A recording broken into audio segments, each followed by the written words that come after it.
ዮሐንስ ወንጌል ምዕራፍ 9 አዲስ ትርጉም ነው እኔ የማነበው። በመንገድም ሲያልፍ ከተወለደ ጀምሮ አይነ ስውር የሆነ ሰው አየ። ደቀ መዛሙርቱም ረቢ ይህ ሰው አይነ ስውር ሆኖ እንዲወለድ ኃጢአት የሰራው ማን ነው?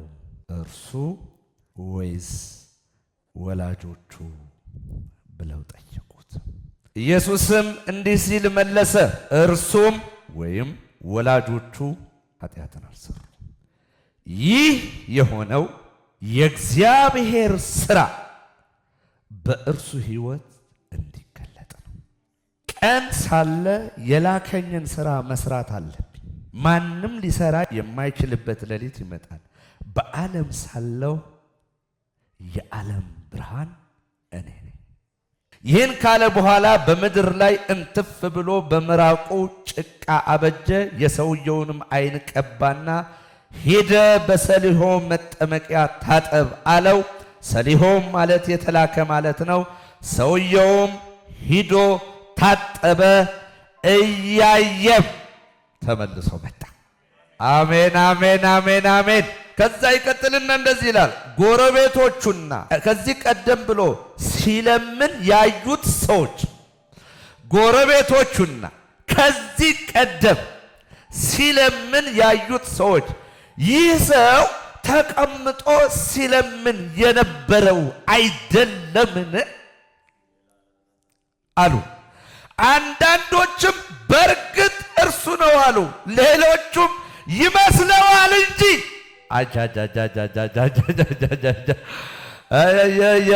ይመስለዋል እንጂ እርሱ አይደለም አሉ። እርሱ ግን እኔው ነኝ አለ። እኔው ነኝ ምሕረት የተደረገልኝ የሚል አለ። እኔ ነኝ ቸርነት የተደረገልኝ የሚል አለ። እኔ ነኝ ፍቅሩን የጠገብኩ የሚል ሰው አለ። እኔ ነኝ ደግነት የተደረገልኝ የሚል ሰው አለ። እኔ ነኝ ዘመን የተቀጠለልኝ የሚል አለ። እኔ ነኝ ምሕረት የጠገብኩኝ የሚል አለ። እኔ ነኝ በጎነት የበዛልኝ የሚል አለ። እርሱ ግን እኔ ነኝ አለ።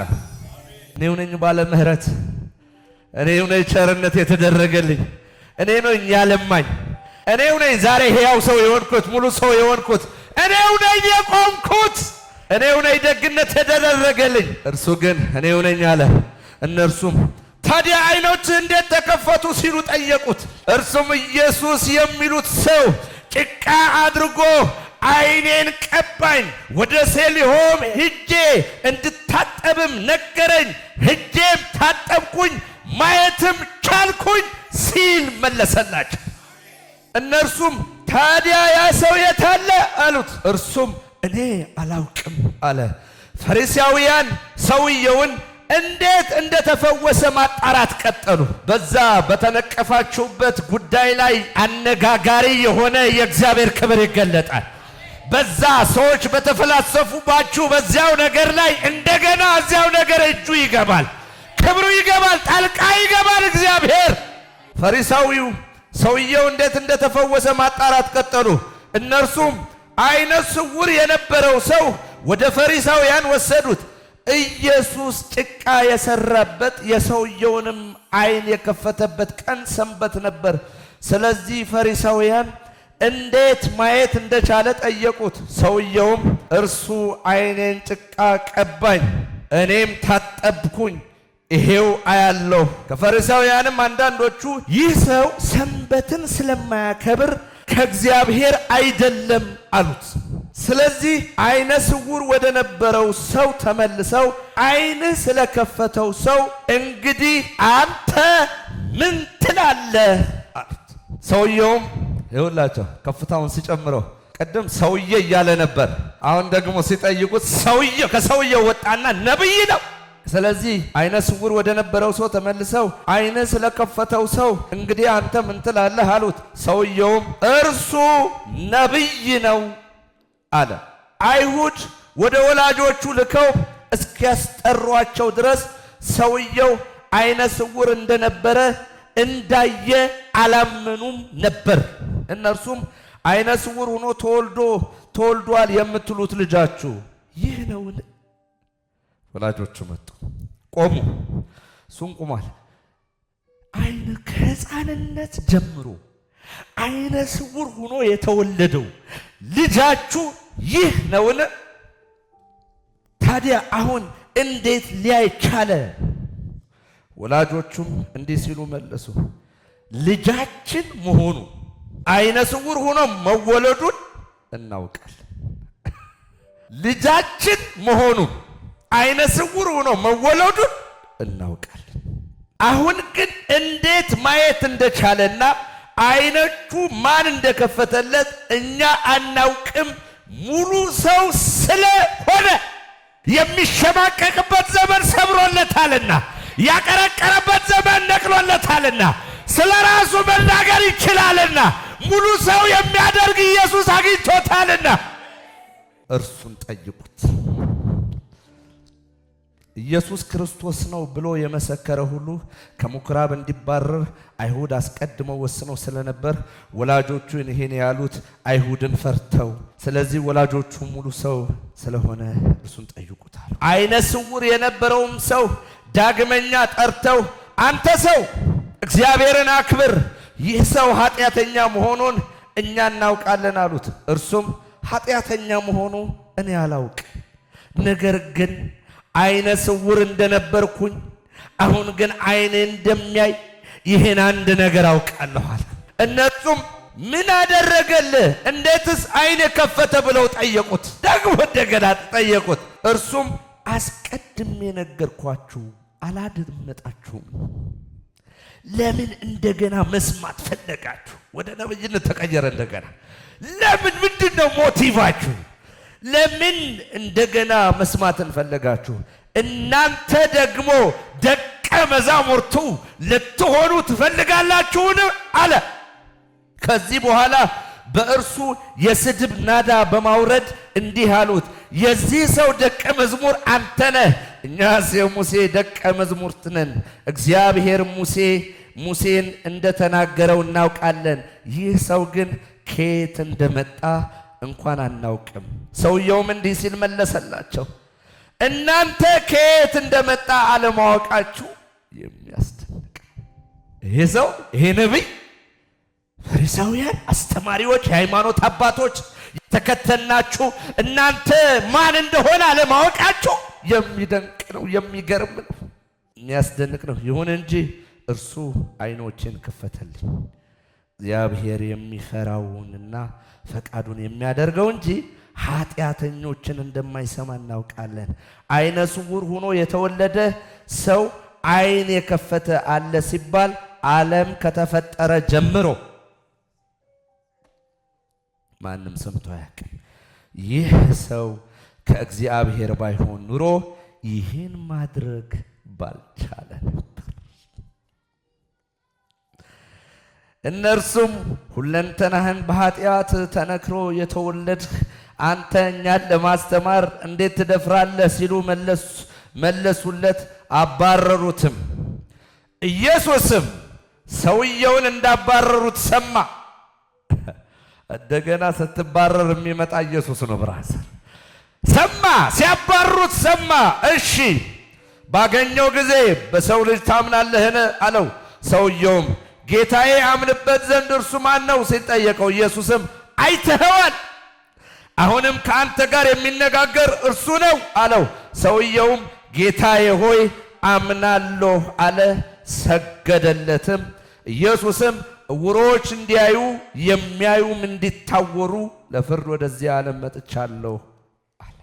የዛሬ መልእክቴ እግዚአብሔር ክብር ይገለጥበት ዘንድ ይሄ በሕይወታችሁ የምታልፉበት ነገር እንደዛ እንዲሆን እግዚአብሔር ፈቀደ። በጣም ፎከስ ማረገው አንድ በጣም የሚገርመው ነገር ደቀ መዛሙርቱ የሚያወሩበት ወይ ደግሞ የሚነጋገሩበት መነሻው ነው፣ ምክንያቱ ነው። ዋናው ፎከሳቸው አዩትና ኃጢአቱ የማን ነው? ከተወለደ ጀምሮ ይሄ ዕውር የሆነው ሰው ኃጢአቱ የማን ነው? ቀጠሉና እንደዚህ አሉ፣ የሱ ነው ወይስ የወላጆቹ? በቃ ከዚህ ውጭ ምንም። ምክንያቱ በዛ ዘመን አንድ ሰው እንደዚህ አይነት ነገር ሲያጋጥመው ወይ የወላጆቹ ኃጢአት ነው፣ ወይ የሰውየው ኃጢአት ነው፣ ወይ ሲወለድ በኃጢአት የተወለደ ነው፣ የተጸነሰ በኃጢአት በአመጽ የተጸነሰ ነው ተብሎ ነው የሚታሰበው። ስለዚህ ኤ ነው ቢ ነው? የወላጆቹ ነው ወይስ የሰውየው ነው? የማን ነው?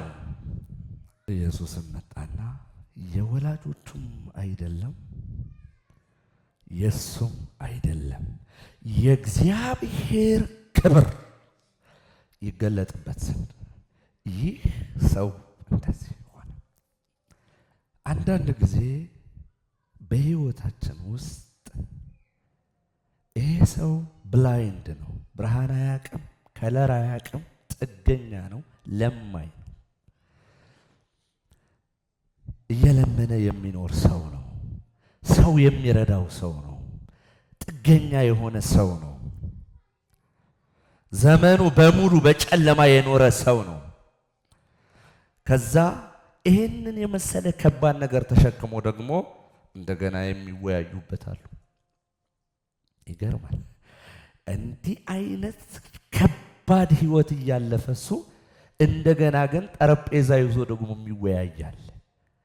ምንድነው ግን? ምን ይመስልሃል?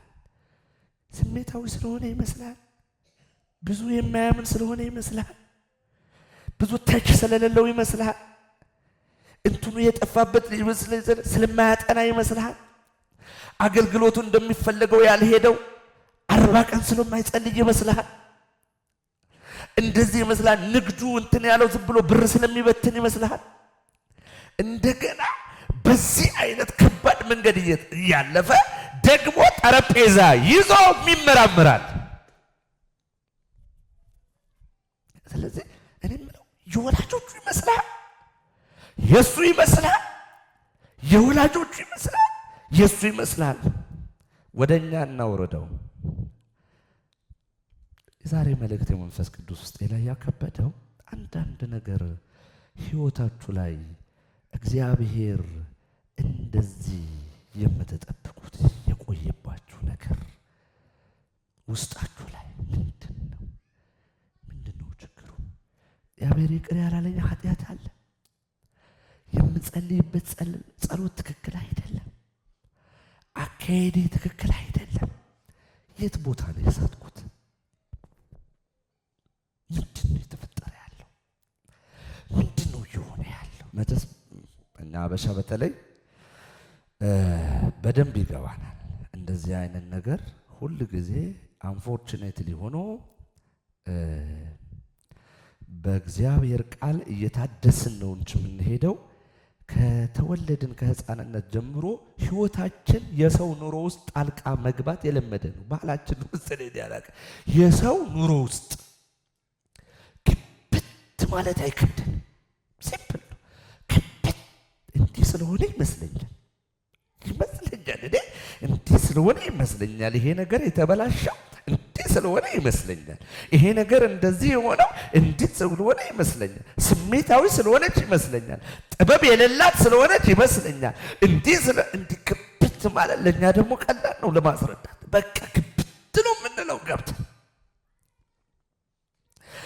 እንደውም አንዳንዱ ነገር ይመስለኛል ብለን ሁሉ ገብተን መጽሐፍ ጽፈን ጨርሰን ደምድመን በቃ እርግጠኛ ሁሉ ሆነን በዛ ሁሉ ልናየው እንችላለን። ስለዚህ ለእኛ ለአበሾች በተለይ ይሄ ግልጽ ነው። የወላጆቹ ነው፣ የሱ ነው። እንደዚህ በእናንተ ህይወት ውስጥ ሰዎች የተነጋገሩበት ጉዳይ ላይ ኢየሱስ ይገለጥበታል። የተነጋገሩባችሁ ጉዳይ ላይ ኢየሱስ ይገባል። የተወራባችሁ ጉዳይ ላይ ኢየሱስ ይገባል። ሰው ምግብ እየበላ የተፈላሰፈባችሁ ጉዳይ ላይ ኢየሱስ ይገባል። በእውነት እንደ ሕፃን የተቆጠራችሁበት ጉዳይ ላይ ኢየሱስ ይገባል። እዚህ ላይ እኔ በጣም ይገርመኛል። እነሱ ስለ ምክንያቱ ነው ወሬ። እንደዚህ ይመስልሃል፣ እንደዚህ ይመስልሃል፣ ከእናቱ ይመስልሃል፣ ከአባቱ ይመስልሃል፣ ከእንትኑ ይመስልሃል፣ እንደዚህ ስለሆነ ምናምን ነው። ኢየሱስ ግን ስለ መፍትሄ ነው ዋና መልእክቴ። እንዳው በተሸነፋችሁበት ጉዳይ፣ በልጣችሁ ባልተገኛችሁበት ጉዳይ ሰው ጠረጴዛ ላይ ይዞ በደንብ አድርጎ እየተፈላሰፈባችሁ ባለው በዚያው ጉዳይ ላይ አነጋጋሪ ጉዳይ እግዚአብሔር ያደርጋል።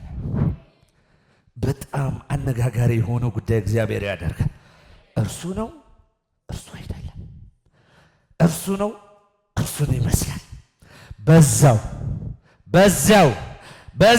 በዚያው በተወራባችሁ በዚያው ጉዳይ የእግዚአብሔር ክብር ይገለጣል። ለማን ነው ይህ መልእክቴ? የእግዚአብሔር ክብር ይገለጣል። የእግዚአብሔር ክብር ይገለጣል። በዚያው በደከማችሁበት ነገር የእግዚአብሔር ክብር ይገለጣል።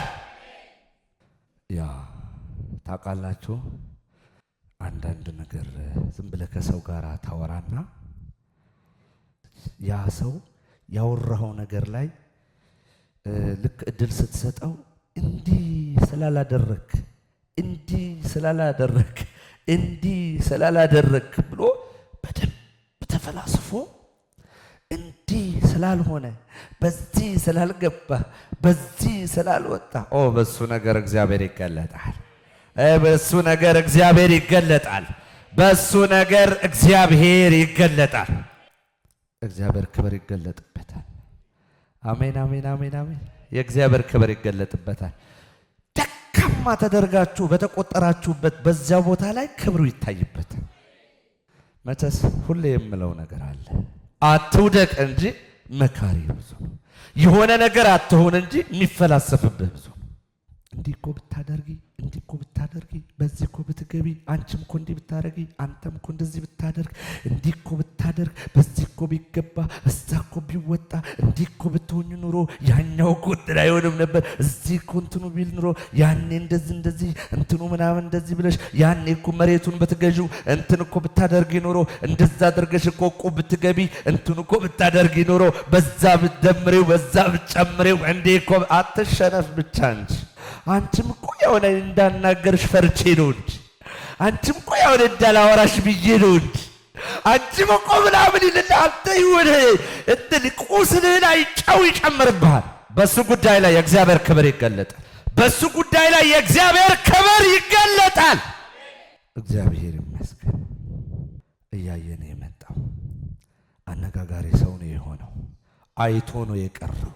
መልሶ አይኑም አልጠፋ። ኢየሱስን ነው የተገናኘው። ከኢየሱስ ጋር ነው የተጣበቀው። እንዳውም ነብይ ነው አለ። እንዳውም መሲህ ነው አለ። ደቀ መዝሙሩ ነው የሆነው። እንዳውም ኢየሱስን ሰገደለት። እንዳውም ካውንተር ነው የሆነለት። አንዳንዱ ከባዱ ነገር ኢየሱስ ይጠራበታል። እንዳውም እንደገና ከኢየሱስ ጋር እንድንነካካ ምክንያት ይሆናል። አንተ እንደገና ኢየሱስ ጋር እንድትተዋወቅ፣ ከኢየሱስ ጋር እንድትገናኝ፣ ከኢየሱስ ጋር እንድታወራ